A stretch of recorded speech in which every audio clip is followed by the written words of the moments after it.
You're listening to Audiology. Support this channel by becoming a member and be sure to submit your requests for topics in the comments below. The city of Johnstown in Pennsylvania has a rich history, dating back to its founding in 1800 by a Swiss immigrant named Joseph Johns, which is an anglicized version of his original name, Shantz. It is nestled where two rivers, the Stony Creek and Little Conemaugh, merge to form the Conemaugh River. This strategic location set the stage for its prosperity, especially after the Pennsylvania Main Line Canal was built in 1836. The city saw even more growth in the 1850s with the construction of the Pennsylvania Railroad and the Cambria Iron Works. These developments not only boosted the local economy, but also led to the canal being abandoned. By 1889, thanks to the thriving industries, Johnstown had become a home for many Welsh and German immigrants looking for work, with a population reaching 30,000 people. It was especially known for the quality of its steel production. However, Johnstown's geography, with steep hills in the narrow Conemaugh Valley and the Allegheny Mountains to the east, limited its expansion and made it prone to flooding. The situation was exacerbated by developers dumping slag from steel mills along the river, decreasing its capacity to handle runoff from rain and snowfall. This, in combination with the river's geographical constraints and the extensive drainage basin of the Allegheny Plateau upstream, made flooding an even more significant threat. To add a geographical highlight, just downstream of Johnstown, the Conemaugh River winds through mountainsides for approximately 10 miles. There's even a roadside plaque on Pennsylvania Route 56, which runs alongside the river, declaring this segment to be the deepest river gorge in North America east of the Rocky Mountains. Way up above the city, between 1838 and 1853, the state of Pennsylvania undertook a massive construction project and built the South Fork Dam. This dam was part of a larger network known as the Main Line of Public Works, designed to connect the state through a series of canals. The city of Johnstown was situated at the crucial end of this network, relying on Lake Conemaugh, the reservoir created by the dam, for its water. However, as trains began to replace canals as the preferred method for transporting goods, Pennsylvania decided to step away from the canal business. They sold it, including the dam, to the Pennsylvania Railroad, which in turn handed it over to private ownership. Enter Henry Clay Frick and a collection of his business associates from Pittsburgh, such as Benjamin Ruff. They were keen on transforming this abandoned site into a luxury lake resort available only to their wealthy acquaintances, many of whom were prominent figures in the steel industry due to ties with Carnegie Steel. Their first order of business was to lower the dam's height by 3 feet to make way for a road on top, and they installed a fish screen in the spillway as well. Originally standing at 72 feet tall, their modifications slightly reduced its height. These changes, particularly the removal of the original system that allowed for emergency water level adjustments, likely did not benefit the dam's stability. The outcome of their efforts was the South Fork Fishing and Hunting Club, an exclusive retreat for over 50 of the era's industrial magnates in steel, coal, and railroads. The club covered the area around Lake Conemaugh, perched 450 feet above Johnstown. This lake was substantial, extending 2 miles in length, a mile across, and reaching down 60 feet at its deepest point near the dam. The dam itself was an impressive structure, even after modifications, standing 72 feet tall and 931 feet across. On May 28, 1889, Nebraska and Kansas witnessed the beginnings of what would become a historically significant weather event. By the time this storm system reached western Pennsylvania 2 days later, it was already shaping up to be the most intense rainfall the area had ever encountered. The United States Army Signal Corps reported that within 24 hours, the region experienced between 6 to 10 inches of rain. As a result, on the night of May 30th, small streams transformed into dangerous torrents that destroyed everything in their path, including trees and telegraph lines, and even washed away railroad tracks. The rivers in Johnstown, the Little Conemaugh River and Stony Creek, were on the brink of flooding beyond their banks. The next day, Elias Unger, who led the South Fork Fishing and Hunting Club, noticed the severe condition when he saw the bloated Lake Conemaugh threatening to break the South Fork Dam. Despite the relentless rain, Unger and his team made several attempts to prevent the dam's collapse. They tried to clear the debris blocking the spillway and even considered creating a new path for the water to flow through to reduce the pressure on the dam's weakest parts. Others tried to reinforce the dam with earth, mud, and rock. Engineer John Park, thinking of cutting through the dam's end to release water, ultimately decided it was too risky as it could lead to an immediate failure. Following Unger's orders, Park sent warnings to Johnstown via telegraph to alert them of the potential disaster. Unfortunately, these warnings were not taken seriously due to previous false alarms, and no urgent action was taken. Despite their tireless efforts, by 1:30 p.m. Unger and his team, realizing their efforts were in vain and that the dam was likely to burst, retreated to safer ground to wait for the inevitable. Meanwhile, Johnstown was experiencing severe flooding, with water levels reaching up to 10 feet high in some areas, trapping residents in their homes. Between 2:40 p.m. and 2:55 p.m. in the afternoon, the South Fork Dam broke. LiDAR studies show that Lake Conemaugh held about 14,550,000 cubic meters, or 3,843,000,000 gallons of water when the dam gave way. Eyewitnesses said the lake emptied in just 35 to 45 minutes after the dam started to collapse. However, computer models used today to simulate dam breaches suggest it probably took around 65 minutes for most of the lake to drain away. The first place hit by the floodwaters was the town of South Fork, located immediately downstream. This town was situated on higher ground, allowing most residents to escape to nearby hills as soon as they saw the water overflowing. About 20 to 30 homes were either completely destroyed or swept away, resulting in the deaths of 4 people. As the floodwater continued its path downstream towards Johnstown, located 14 miles west by river, it gathered up debris, including trees, houses, and animals. When it reached the Conemaugh Viaduct, a railroad bridge standing 78 feet high, the debris clogged up against the bridge, momentarily holding back the flood. But the bridge gave way after 7 minutes, allowing the flood to surge forward. This delay caused the flood to gather more force, creating an even more powerful wave that hit the downstream areas harder than it might have otherwise. The first to experience this mighty force was the small town of Mineral Point, just a mile below the viaduct. The town, home to around 30 families, was wiped clean, leaving nothing but bedrock behind. The tragedy claimed the lives of approximately 16 people. In 2009, it was discovered that the flow rate of the flood through this narrow valley reached over 420,000 cubic feet per second, a figure on par with the Mississippi River's flow rate at its delta. Next in the flood's path was the village of East Conemaugh.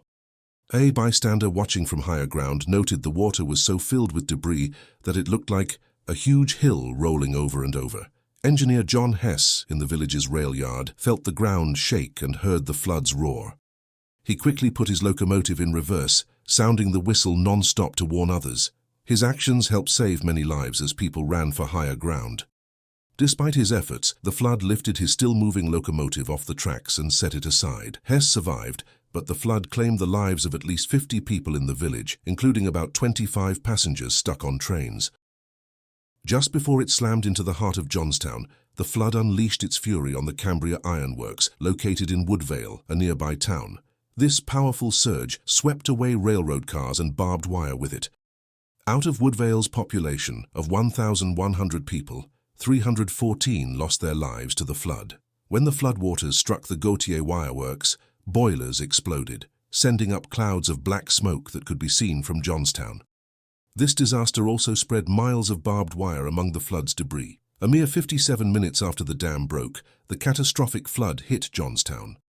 The residents were caught off guard by a massive wave of water and rubble, rushing towards them at 40 miles per hour, and in some places towering up to 60 feet high. A few tried to escape to higher grounds once they realized the danger, but the majority were overwhelmed by the flood within their homes and workplaces.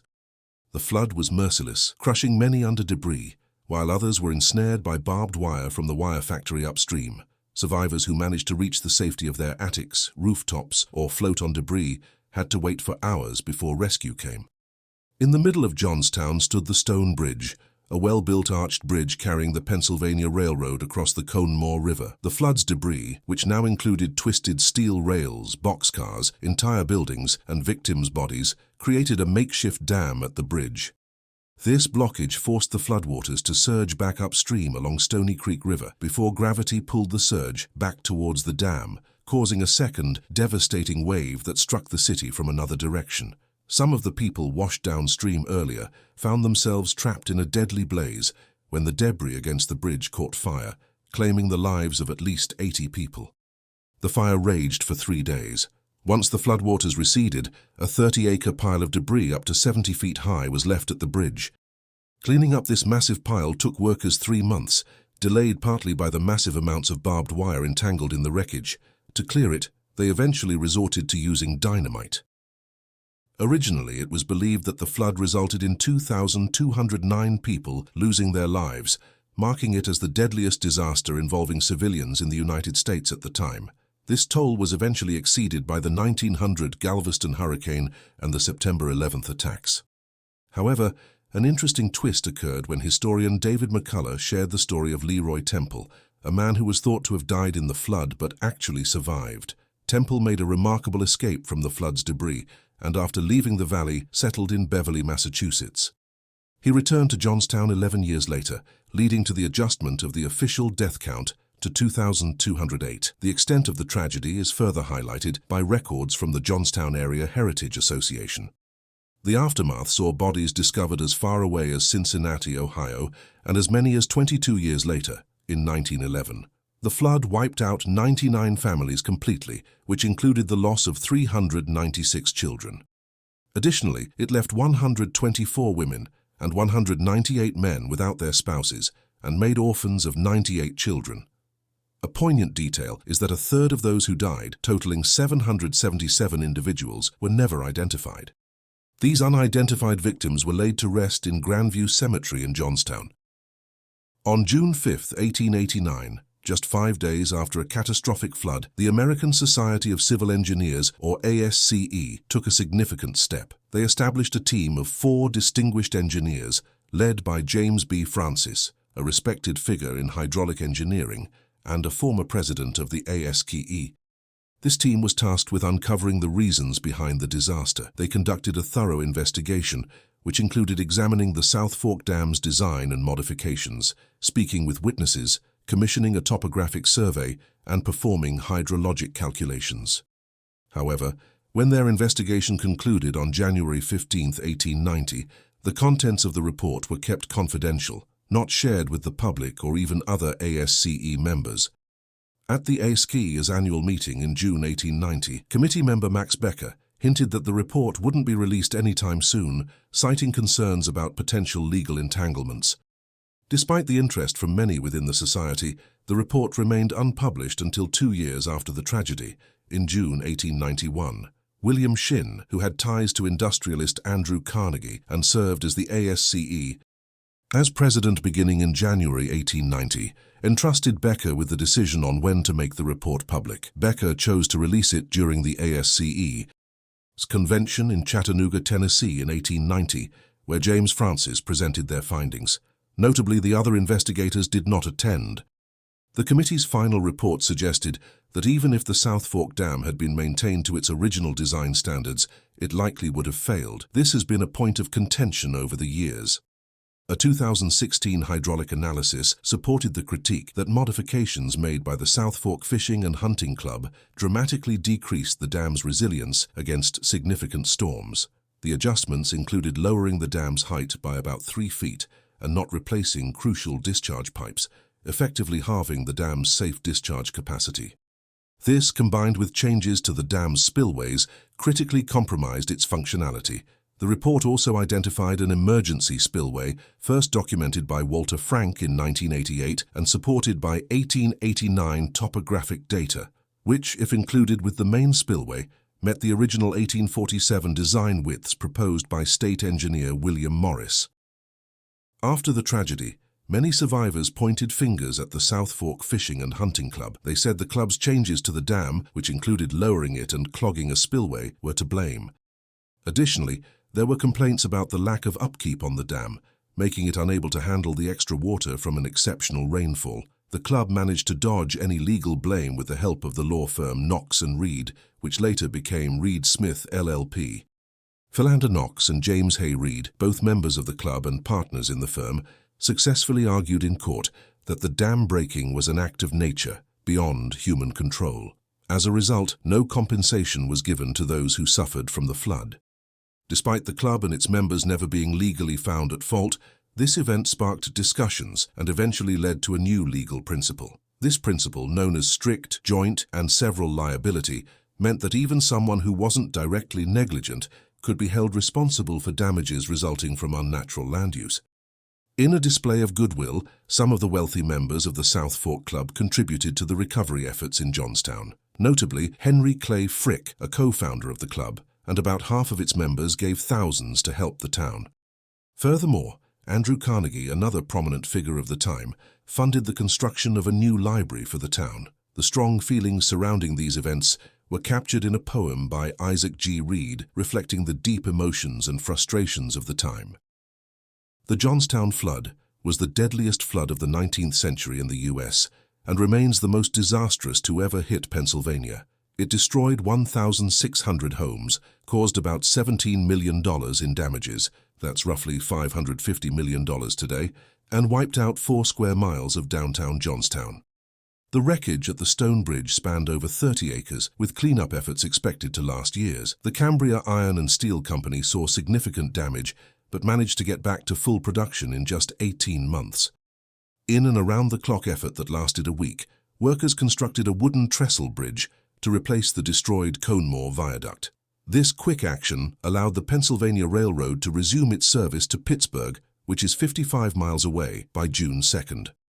The resumption of rail services was crucial as it facilitated the arrival of food, clothing, medicine, and other essentials. Morticians also arrived by train, responding to Johnstown's initial request for coffins and undertakers.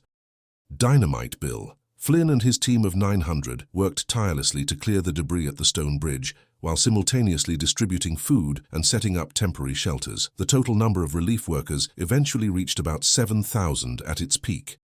Clara Barton, the founder and president of the American Red Cross, was among the first to offer help. She arrived on June 5, 1889, in what would become the organization's first major disaster relief operation, and she stayed for over 5 months. Donations poured in from across the US and 18 other countries, including Russia, France, and Great Britain, totaling over $3.7 million. The last known survivor of this tragic event, Frank Shomo, passed away on March 20, 1997, at the age of 108. Johnstown has faced its share of floods, with significant ones recorded in 1894, 1907, 1924, 1936, and 1977. The most notable flood in the early 20th century hit the city on St. Patrick's Day in 1936. This same flood also caused havoc in Pittsburgh, where it's referred to as the Pittsburgh Flood of 1936. In the aftermath, the United States Army Corps of Engineers took action, clearing out the Conemaugh River within Johnstown and constructing concrete walls along the river. These measures created a channel that was nearly 20 feet deep. The engineers confidently declared Johnstown to be flood-free after finishing this project. These new defenses were tested by Hurricane Agnes in 1972, but proved their worth. However, on the night of July 19, 1977, an intense thunderstorm brought a staggering 11 inches of rain in just 8 hours to the area above the city, causing the rivers to swell. By the next morning, floodwaters had engulfed the city, with some places submerged under 8 feet of water. This disaster impacted 7 counties, inflicted $200 million in property damage, and claimed 78 lives. The collapse of the Laurel Run Dam alone was responsible for 40 deaths. Additionally, this event, known as the 100-year flood, left 50,000 people without homes. Today, if you visit 401 Main Street at City Hall, you'll find markers that indicate how high the water rose during the floods of 1889, 1936, and 1977. People who survived the flood found themselves unable to get compensation in court because the South Fork Club, owned by very wealthy individuals, had smartly arranged their finances so their personal money was protected. Additionally, it was tough to pin any responsibility on a specific owner for acting carelessly. While the financial setup of the club was likely the main reason lawsuits by survivors did not succeed, the difficulty in blaming particular owners received a lot of attention and strong disapproval in newspapers across the country. This public outcry led to a significant change in the 1890s, when courts across the United States began to embrace a legal principle from Britain known as Rylands versus Fletcher, which was not really paid attention to in the US before this.